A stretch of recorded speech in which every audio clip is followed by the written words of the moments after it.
好，那么同学们，接下来我们来看一下第二个肺系疾病——咳嗽。咳嗽指什么？很明显，咳嗽指的是肺式宣肃、肺气上逆，它概括了这个疾病的病机概念中啊。那么咳吐痰涎的一种病症啊，但凡呢肺式宣肃、肺气上逆，从而出现上逆喉间作声、咳出痰涎，我们叫咳嗽。它是肺系疾病的一个主要症候之一。所以说咳嗽啊跟感冒不一样，感冒是单独一个疾病，而咳嗽既是一个症状，也是一个疾病。分而言之的话，有声无痰叫咳，有痰无声叫嗽。一般来说，患者痰症并见，故名咳嗽。那来看一下概述。咳嗽病名最早见于《黄帝内经》，该书呢对于咳嗽的成因以及症状以症候的分类、病症的转归以及治疗都做了较系统的论述，为一形题。咳嗽病名最早见《黄帝内经》内经，比如《素问·宣明五气篇》所论的五气所病，肺为咳肺为咳，指出了咳嗽主要病位在肺，属肺气上逆。到了明代，张继宾这边持简呢愈繁，将咳嗽分外感内伤两大类，一形题。考试记号张继宾将咳嗽呢分为外感内伤两类，直到现在我们咳嗽的分症论治依然是以这个外感内伤两个来分。检验全书咳嗽中指出咳嗽一症，切见注家立论太繁，皆不得其要，以致后人呢临症莫之所从所以难治得效。以于观之则咳嗽之要只为两症两症。何为二症？一曰外感，一曰内伤而尽之也。但于两者之间呢，当辨阴阳，当分虚实，也就是它也要分分阴阳虚实虚实，在外感内伤的基础上分阴阳虚实，所以这就已经对于咳嗽的这个论治呢，辨证论治所分呢极为详细了到了清代，余昌《一门法律》，你老这余昌这个人写了一本书叫《一门法律》，对吧？顾名思义，《一门法律》，余昌认为自己写的书就像国家颁布的法律一样，是每个一家都要遵循的。这口气大不大？牛不牛啊？牛。余家言呢，我们也称为大胆大夫、大胆医生你老他有多大胆呢？要换在当下，余家言这种人呢，他很难生存的但在古代很厉害。余家言呢，他自己写了本书叫《一门法律》，其实他自己是不遵循这个行业内准则的一个人。余家言这个病看病很厉害，但是呢，当时的大夫都不喜欢他。为什么呢？比如说这个余家言的这个辖区内这个片区内有病人得了病，他找了余家言，那不用说了，没有什么后话了。但如果没找余家言，找了另外大夫，好吧，余家言只要听说有病了，没找我，找别人了，他就跑过去看别人看病。你看了对吧？不说话这就行了，他不行，他一看这病人开了什么方，他非要插上去，我觉得这样治疗是不对的。大家都知道这个设计技术没有说谁服谁的，尤其中医这块人是一个有整体，我从心治、从脾治、从肺治都行对吧？条条大路通罗马，你凭什么说我治的不行？余家言说这咱光动嘴皮子不行不行，对吧？我说你治的不行，你说你治的行，那行不行？来吧，咱立文书立文书。这病我治了，我能保好，治不好了，对吧？我一则不要钱，二则如果把病人治坏了，我拿我的命去抵。你敢立文书吗？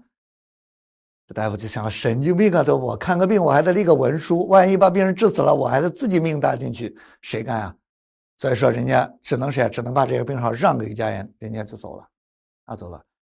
当然你要换现在余家言有多少条命都不够赔的但在那个时代，从一个侧面来说，余家言敢用自己的命去打赌，治病肯定是很厉害的所以一门法律也是值得大家去读的一本书非常不错的书。余家言在余家言在一门法律中论述了燥的病机以及伤肺而导致咳嗽的症治，创立了温润、凉润两个治燥之法，典型的是温燥、凉燥。针对心病久咳所治疗中常见的问题，提出了凡邪盛咳频，断不可用结色药结色药。那么咳嗽既是一个独立性的病症，又是肺系多种疾病的一个症状。症状。现代医学中的一些急慢性支气管炎、部分支气管扩张症、慢性咽炎、但非以咳嗽为主要表现的，都可以参考本节的辩证施治。其他疾病中，比如说肺痈、肺痿、风温、肺痨等等，以咳嗽为主症的，也可以参与本章节呢来进行治疗治疗。部分慢性咳嗽如果经久不愈，会由咳变什么变喘，所以简称就是咳喘。所以喘跟喘的病机和症候很相似，都表现一些寒饮伏肺或者肺气虚寒的一些表现，属于痰饮中直饮或者喘症的范畴那应该参照痰饮和这个喘症来进行施治。那来看咳嗽的病因病机。咳嗽病因，那么要遵循谁张介宾咳嗽将分为外感内伤两大类。外感者感受六淫之邪，六淫邪气侵袭，而内伤者原因谁？内伤都是脏腑功能失调，内邪肝肺肝肺。你要明白外感跟内伤的区别，首先从病因，一个外邪六淫，一个内因脏腑功能失调。不论邪自外入和自内而发，都可以导致肺湿速降，肺气上逆。所以咳嗽的基本病机就是肺湿宣肃，肺气上逆。病因中两大类，一类感受六淫，一类内邪肝肺肝肺。这些咳嗽病因的转化，咳嗽病位在肺与肝脾有关，久而久之会及肾。因为老师这咳嗽病位 A 型题在肺肝脾肾。在肺没什么说的，肺主气司呼吸，但凡咳嗽这种呼吸不利的病都跟谁有关？肺有关。跟肾也能理解，因为我们在中医基础上讲过，那么整个呼吸功能相关的一定在肺，肺为气之主，肾为气之根，肺主气，肾主纳气。所以说由肺到肾，这是一个从心病在肺，久病在肾在肾。所以说呼吸有关的大多都跟肺有关。但从老师为什么跟肝脾有关？跟肝有关，木火行金，肝火犯犯肺。跟脾有关，肺咳嗽一定伴咳嗽吐痰，肺为储痰之器，脾为生痰之源。你这样想一想我们在专业知识中以及专业实践能力中的学习中，你一定要将所学的内容融会贯通。作为咳嗽的主要病机在谁？记住，叫邪犯于肺，肺气上逆，刚才讲过的正一些在一些新物中所说的肺体属金，脾若中然中非寇不明，风寒暑湿燥火论之邪，自外寇之则明则明。而作为劳欲情志饮食淄博之火，自内攻一明一明。所以说作为一些新物中，他又再次强调了，作为六淫邪气和以及内伤等等疾病都会引起咳嗽。内伤咳嗽主要病因因素在痰与火。 A 型题考试常考痰与火。外感的不知道六淫邪气以风为主内伤的主要痰和火。那老师怎么做痰和火像这样的病因病机的内容，你只要对症候熟悉，那既然很好选的内伤咳嗽有4个典型的内伤，一个叫痰湿咳嗽，那少标痰；二则痰火咳嗽，少标痰痰。所以痰湿和痰火都有痰，痰热和痰湿都有痰。而痰火有火，肝火犯肺有火，肺阴亏损阴虚黄有火，所以内伤咳嗽它都离不开痰火痰火。而痰有寒热之分，火有虚实之分。痰火可以互为因果，痰可以郁而化火，火能浊金成痰。第二个来看一下要点中诊断和类症鉴别。咳嗽诊断要点：临症中但非以咳嗽吐痰为主要表现，应该详问病史的新旧，起病的缓急，是否有表症来判断外感内伤。外感咳嗽大多伴什么特征？起病急，病程短，一般都有肺为表征。而内伤咳嗽常反发作，病程长，多伴脏腑虚损的一些见证。第二个类症鉴别，咳嗽的辨证要点：咳嗽要包括时间、节律、性质、时间以及加重的有关因素。因为老师咳嗽还有时间的要求，当然有大家很多来考主治的都不是当年考执业的小白丁了，对吧？现在大家都是有一定临床经验，而且经验很丰富的大夫了。咳嗽的话，一般来说白天咳的要轻，夜晚和清晨咳的一般都比较麻烦麻烦。这咳嗽时间它就决定了治疗的难易。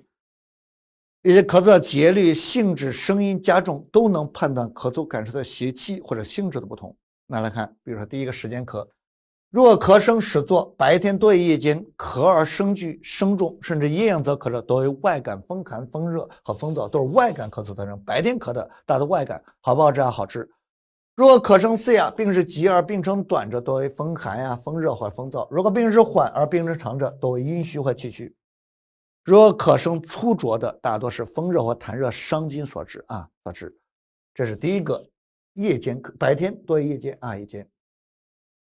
如果早晨咳，阵发加剧，咳声呢连声重浊，一咳出痰，咳嗽就止了。这大多是体内有痰湿或者痰热咳嗽。男性，中年男性啊，中年男性，尤其喜欢抽烟喝酒的男性，早上起来咳嗽，咳嗽，吐一大口痰，哎，咳嗽止住了。一天啊，这都不咳，就早上这个咳，你要记住这个规律啊，都是体内有谁有痰湿或者痰热，都是爱抽烟喝酒、形体肥胖的人容易出现这样的症状啊症状。这是关于咳嗽的时间。如果午后、黄昏咳嗽加重，或者夜间有单声咳嗽，咳声轻微而短促者，多属于肺燥阴虚。夜晚加重的，大多要么阴虚，要么血瘀啊血瘀。所以夜间咳嗽的、黄昏、午后咳嗽的，大多属于肺燥阴虚。如果有咳嗽较剧、持续不已、少气般气喘的，多是久咳所致的一些虚寒症，肺气虚冷啊虚冷，肾不纳气所导致的。如果咳而声低气微者属虚，洪亮有力的属实，自是肺干后为生冷加重的属于痰湿，如果因为情志加重的都属于肝火犯谁犯肺，因为劳累后加重的、受凉后加重的都是痰湿和虚寒。所以咳嗽啊，你可以了解谁？了解它的时间、节律、性质、声音以及加重有关因素，来了解咳嗽的相关方面。第二个，咳痰特点的鉴别。咳痰特点鉴别啊，它这上面讲了一大堆，其实没有多少用处啊，讲的都偏离了主题啊。主题痰我们在中诊讲过，望痰嘛，痰中期也讲过，对吧？痰分4种性质的痰，你只要会区分这4种就行了啊，叫寒、热、燥、湿。寒痰、热痰、燥痰、湿痰。寒痰都是什么痰啊？白稀痰啊，白痰。热痰都是黄抽痰。燥痰都是干咳少痰，而作为湿痰都是色白量多易咳的，大多属于湿痰啊湿痰。你只要会这4种性质的痰就行了。而教材讲的这个一则考试很少让你从痰的特征来鉴别的，对吧？痰的这些点啊，什么热呀、寒呀，对吧？等等，一讲一堆，没有多少用处啊。我们再次重复一下，只要患者白稀痰就叫什么痰？寒痰。黄抽痰、热痰。干咳少痰、燥痰。如果是出现白痰量多易咳，湿痰。只要会区别这4种性质就行了啊。要点4，咱来看一下西医相关疾病的诊断治疗。西医相关疾病，第一个就是慢急性支气管炎。急性支气管炎的症状啊，几支，大多患者先有上呼道感染的症状，也就是感冒的症状上呼道感染，继之呢出现咳嗽，然后呢随着咳嗽加重，痰量日渐增多，有时痰中带血啊带血，咳嗽和咳痰可以持续2到3周才消失。如果伴有支气管痉挛，患者会不出现不正常的胸闷、气短症状。作为急支而言的话，它的全症状一般不严重，发热肠胃低或者中等热，大多在3到5天后会降至正常。那么我们说过，作为一个西医疾病的诊断，一定是症状加体征加实验室检查，影像检查啊。你老师急支和上呼道感染有什么区别？都出现发热、咳嗽啊，对吧？这如何区别？上呼道感染，你记住啊，上呼吸道，它主要集中在鼻咽，不涉及气管和肺实质啊，记住啊，作为上呼道感染，它主要在鼻腔和咽喉，虽然会见谁啊？鼻塞、流涕，对吧？流涕，鼻黏膜呢红肿。会见咽喉红肿疼痛，它一般不会引起支气管和肺实质的一些病变，这叫谁？这叫上呼吸道感染啊，上呼吸道。而支气管炎呢，它会伴随支气管，对吧？支气管，所以它一般有咳喘比较重，二则就是支气管痉挛之后会出现一些喘的症状啊症状。所以这2个你要记住，部位病位不同啊，一个支气管，一个谁在鼻咽啊鼻咽部。所以很多同学老是上呼吸道感染和急性支气管炎没法区分啊，它的病位是不同的啊。第二个体征。体征中可没有明显体征或两肺有谁呼吸音粗糙，并闻及散在一些干湿络音，因为作为炎症表现都会出现谁干湿络音，部位不固定，咳嗽后减轻或者消失。第3个实验室及其他检查，血中呢因为作为炎症嘛感染，把这不记住啊，分类记住，大多没有明显改变，少数细菌感染严重的，因为一旦细菌感染就会出现谁白细胞总数，也就是中性粒增多。我们大家在学西诊的时候，老师应该给大家说过啊，感染疾病大多会见谁？会见白细胞高。白细胞，而白细胞呢分什么类？叫白细胞分类技术，又分谁？又分中性粒啊，中性粒，还有谁？还有嗜酸粒、嗜碱粒，还有谁？还有淋巴细胞等等啊，等等。那么一般来说，感染的时候不能说所有都见白细胞增多啊，但只要是细菌感染，一定就见白细胞高。报告，但病毒感染的时候，它可能有的时候不高反低反低，但是在分类技术中，它最明显明显。一旦细菌感染，必然伴随中性粒增多，所以说你看，它一旦细菌感染，白细胞总数和中性都是同向增多的增多的。但如果一些病毒感染，它可能导致白细胞呢不高反低，但是它的淋巴是一定高的，所以淋巴增高大多代表病毒病毒，而嗜酸呢增高大多跟过敏疾病和皮肤病有一定关系关系。所以如果细菌感染严重，它会见白细胞总数和中性粒细胞增多，你得知道它的含义痰突片检查中往往会发现致病菌。胸膜 X 线也往往显示肺纹理增粗，少数可能没有异常发现，这是一些支气管炎症的一些表现。第二个，慢性支炎，慢支那就是急支缠绵不愈所形成的，对吧？形成的慢支。慢支分为两种，一种单纯型，一种喘息型。单纯型呢，主要表现出患者呢，你什么叫慢支？患者每年呢都有谁？都有2-3个月内频繁的咳痰喘，那是什么？这样慢支，每年都发病，那叫慢支慢支。单纯型呢，主要表现患者咳嗽、咳痰没有喘息，因为这慢支它本来应该就是叫咳痰喘，慢支3大症：咳痰喘咳痰喘。但如果单纯型它就没有喘，只有咳嗽咳痰。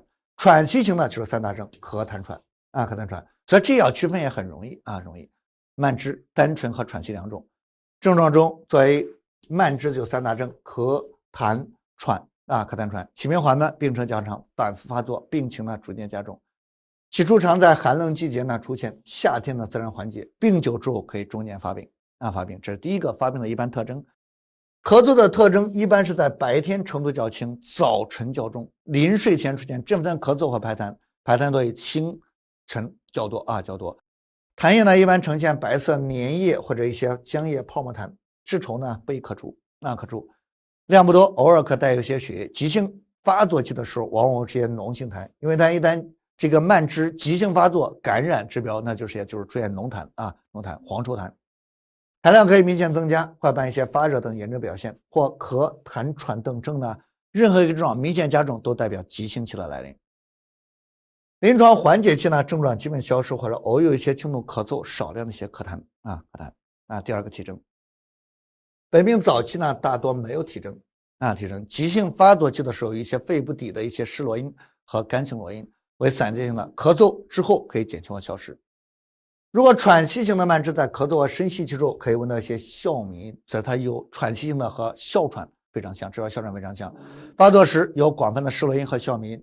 患者哮鸣的持续时间较长，不易完全消失，所以喘息型比着这个单纯型还是稍微要重一点的第三个，实验室和其他检查 ，X 线检查往往会发现双下肺的一些纹理增粗、紊乱，呈网状和条索状斑点状的阴影也可以没有明显的异常。血常规往往会发现白细胞基数以及中性粒比值增高，多见一些慢支急性期的这个伴随细菌感染的时候见到如果嗜酸粒细胞增多，大多见喘息型的跟自身的一些过敏体质有一定关系第三个，痰液检查中发现痰培养，往往找到肺炎链球菌流感嗜液杆菌金黄色普球菌，对吧？以及卡纳莫拉菌以及肺炎克雷白杆菌等等图片中呢，并可见到大量的中性粒细胞破坏的一些杯状细胞，喘息型的话，嗜酸粒细胞较多。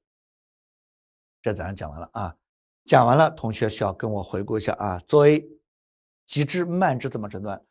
急支很明显，疾病急一般都有谁？都有上呼道感染的经过，然后出现咳嗽、咳痰，对吧？加重咳嗽、咳痰加重，伴随呢体征中这症状就是在上呼道感染的基础上出现了咳嗽、胸闷、气喘这些症状，伴随体征中，你看就是上呼道感染，它的肺部一定没有罗音而作为极致的话，它肺部往往有谁有干湿裸阴 ，X 型有阴影，这是它和上部的感染区别啊区别。但如果慢支的话，那很明显，患者3大症什么症？咳痰喘。第二个一定有谁？一定有每年都发作的经过才能叫慢支，每年都有谁？都有2、3月发病啊发病，再伴随咳痰喘为主症。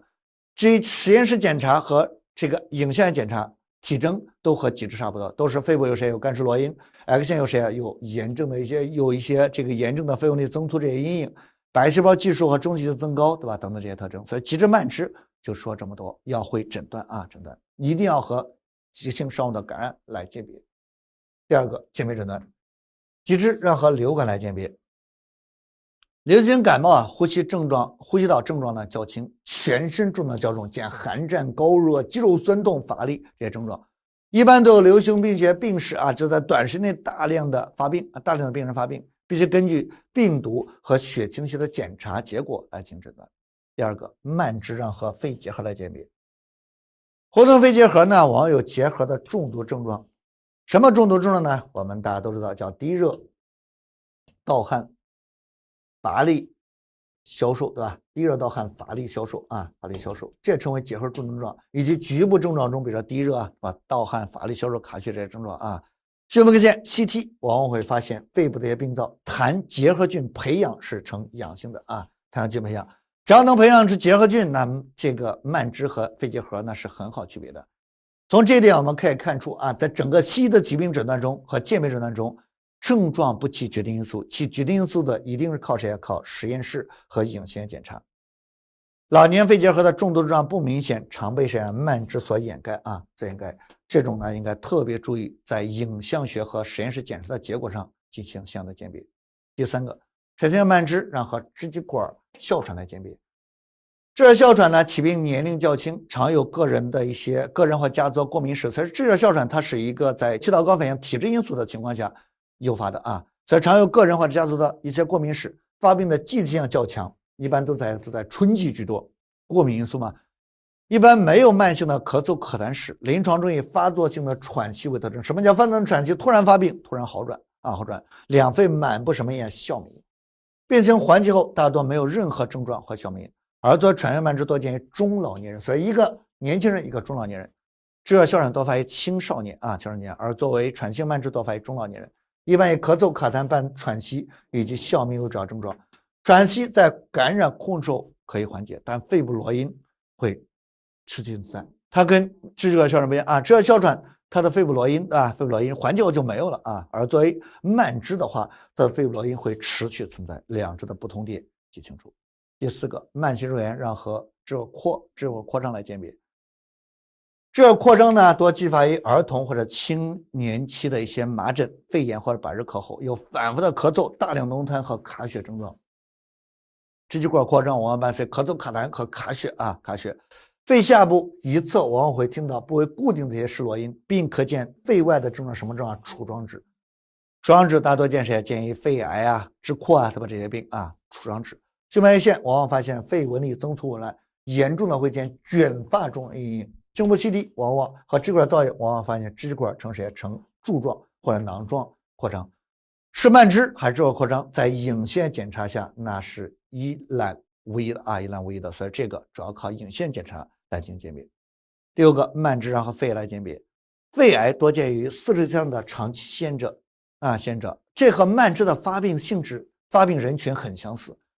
但是作为肺癌的话，它的咳嗽性质往往发生改变，出现什么咳呢？叫刺激性的干咳，持续性痰中带血。胸膜线检查肺部有块状或者阻性的一些肺炎，经正确抗菌治疗没有完全消散，应该考虑肺癌的可能性。同时呢，血清肺癌的标志物以及痰脱落细胞、胸部 CT、纤维支管镜以及胸穿刺活检可以明确检查。说一千道一万，西医的检查都要靠谁啊？靠影像检查。